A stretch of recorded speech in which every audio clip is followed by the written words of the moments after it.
9R1, série 35. Voici trois nombres, 12, 7 et 10.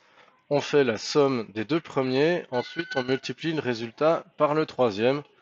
On écrit le calcul correspondant à ces deux opérations sans effectuer. Alors, la somme des deux premiers, du coup, c'est la somme de 12 et de 7. Donc on fait 12 plus 7. Et on multiplie le résultat par le troisième, c'est-à-dire on multiplie le résultat par 10. Sachant que le résultat en question, c'est celui d'une addition, on doit le protéger avec des parenthèses avant de le multiplier par 10. Voilà. Et donc ici, parenthèse obligatoire.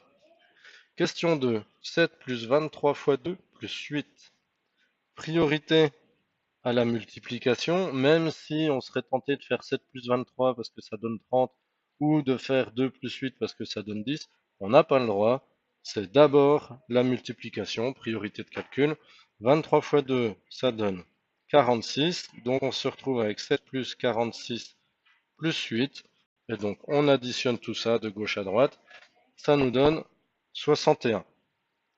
Question 3. 12,8 divisé par 0,1. Ça sera la même chose que 12,8 multiplié par 10, puisque 0,1 c'est un dixième. Donc on va changer la division pour une multiplication par 10. Et ça nous donne 128, puisque multiplié par 10, c'est un décalage de virgule vers la droite. Question 4. Construis une droite D passant par A et formant un angle de 80 degrés avec AB.